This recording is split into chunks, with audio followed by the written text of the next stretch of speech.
Hey everyone, Big Pauly back for a brand new video. Yeah, I know, I've got green over there, but those strip lights are busted for some reason. So there's about a foot gap, then I've got another load of green lights. I don't know what happened. Anyway, let's talk about today's movie review, Wicked.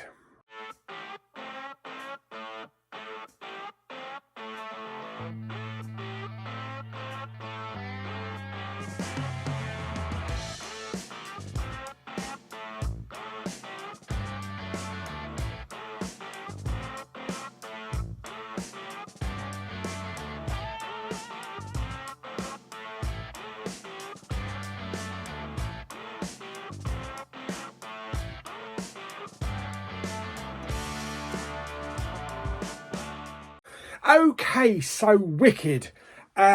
Wicked was a stage show that came out in about 2006, I believe. My mum went to see it. She always said she was a bit confused by it and it was a bit overrated. That itself was based on a book.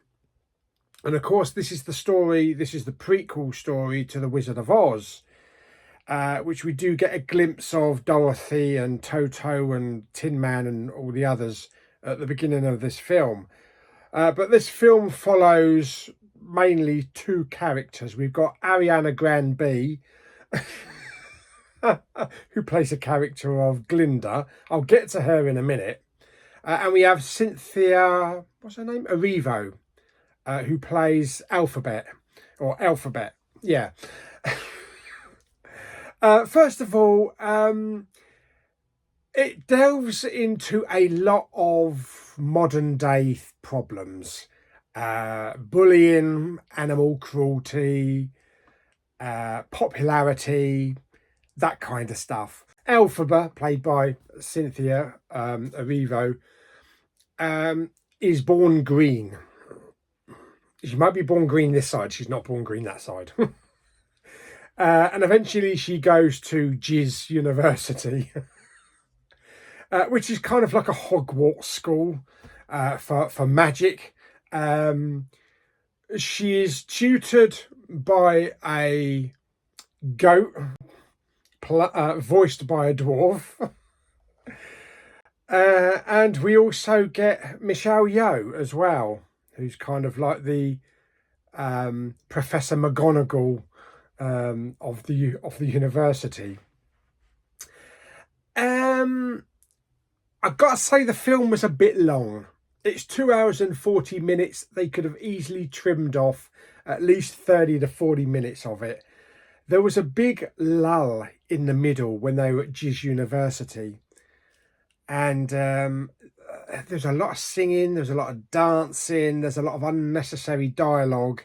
And it just stretched it right out. It's like if somebody had a piece of chewing gum and they just kept pulling it and pulling it and pulling it. It just went on and on and on. And I found myself a bit drifting off. I think Dad was sitting there like that in a chair. I think he was about to nod off as well. But yeah, that unfortunate bit in the middle was really drawn out and could have really, benefited from being trimmed down a bit. It did pick up after the Hogwarts Express arrived and shifted them off to Oz and off to see the wizard, the wonderful Wizard of Oz. And it picked up there where we get the flying monkeys and we get Jeff Goldblum. I mean, Jeff Goldblum wasn't in the film for very long, probably about 15 minutes, but he had magic screen time. And I don't know if we see any more of him in part two. What do you mean part two? Yes, it's a two-parter. We've got to wait a year for part two. So I don't know where the story goes in part two. Now, I've only seen The Wizard of Oz once. And I take it this Elphaba character is the same as the Wicked Witch. Is it the Wicked Witch of the East or the Wicked Witch of the West that was in the original Wizard of Oz? I'll get you, Dorothy, and your damn dog. That witch. Because, I mean, she was green. She had a broomstick. She had a pointed hand. I take it it's the same witch. I don't know. I'm not that well versed on Wicked mythology.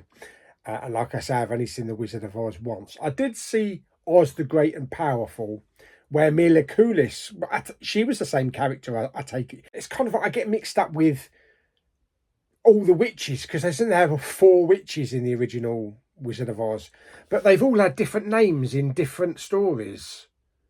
And I don't think Elphaba was the name of the witch in Wizard of Oz. I don't know, it's confusing. It's confusing. Yeah. As a film, as I say, it was too long. There was too much singing. I know it's a musical adaptation of a musical. I gotta say, up until the Hogwarts Express, then yeah, there was a lot of singing. It's like every couple of minutes there was a song. You know, you do a bit of acting, a song, acting for another 3 minutes, another song. But when it got up to that point where they went off on the train to the wonderful Wizard of Oz to see Jeff Goldblum, the singing died right down and it focused more on the story. And that actually grabbed me because I enjoyed that last quarter of that film. Even though it had the Defying Gravity song, it fitted in perfectly. But yeah, there was too much singing in the first part of the film. They could have knocked a couple of numbers off and just like stretched the singing out to every half hour or so. As for acting, Jeff Goldblum, fantastic on screen every time, don't matter what he's in. Some of the other characters were kind of like, yeah, all right. There was a couple of characters when they were at G's University that were annoying. Cynthia Erivo was really good. She was probably the standout in the film, acting and singing wise. Now, I don't know too much about Ariana Grande. I don't know any of her songs. I've never listened to a single song of hers, so I couldn't name those. But the character that she portrayed in this, Glinda, was really annoying. Really annoying. Up until the journey to Oz, you know, for the first part of the film, she kind of reminded me of a cross between Cher from Clueless and Cordelia from Buffy. You know, oh, Miss Popular, I'm popular, I'm perfect, and everybody has to kneel down for me, and you're not as good as me. You know, really annoying character. Her singing was good, but other than that, yeah, she was really annoying for 3/4 of the film.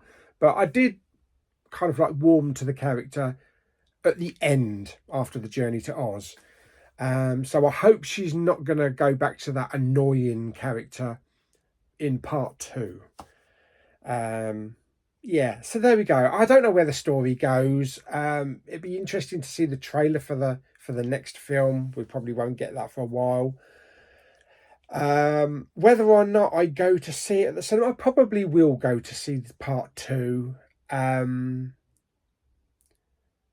when it comes out. I probably will. I doubt Dad will. Dad will probably wait for it on streaming, but it was a struggle for Dad to get through anyway, because it was long and drawn out. But that's my thoughts for Wicked. It wasn't a massive anticipated film for this year. I've never been a musical fan. It's my least favourite genre. I've never been, well, actually I've been to one musical with Lulu, and that was, I can't even remember what it is. Catherine Zeta-Jones was in the film with Renée Zellweger. Yeah, I can't remember the name of the film or the show. Other than that, I never went to any of the stage shows. I've probably only got 3 musicals in my entire physical media collection. My favourite is Grease, Greatest Showman, and Dear Evan Hansen, which was a great film, very underrated. I still have La La Land, but I've never watched it, so I probably need to watch that. But it's more of a modern musical rather than the old ones. I never gelled with all the old musicals from back in the day. The Hollywood 50s and 60s singing and dancing. I never got on with any of that stuff. So that's why I haven't watched anything like that. But there you go. That's my thoughts on Wicked. If I rate it on a scale of 1 to 10, practically the sets were fantastic. It looked great. The cinematography was fantastic. The direction, the musical direction was great, even though I didn't get on with some of the songs and there was too many of them. I'd give it a 7 out of 10. I'll give it a 7 out of 10. Yeah. Yeah, I think that's fair. But anyway, there we go. That's my thoughts for Wicked. So, hope you enjoyed the video. If you did, like it by giving it some thumbs up. Don't forget to subscribe, comment and share. See you soon on the next movie review, which will probably be Moana 2 this coming weekend. So, till the next video, bye-bye.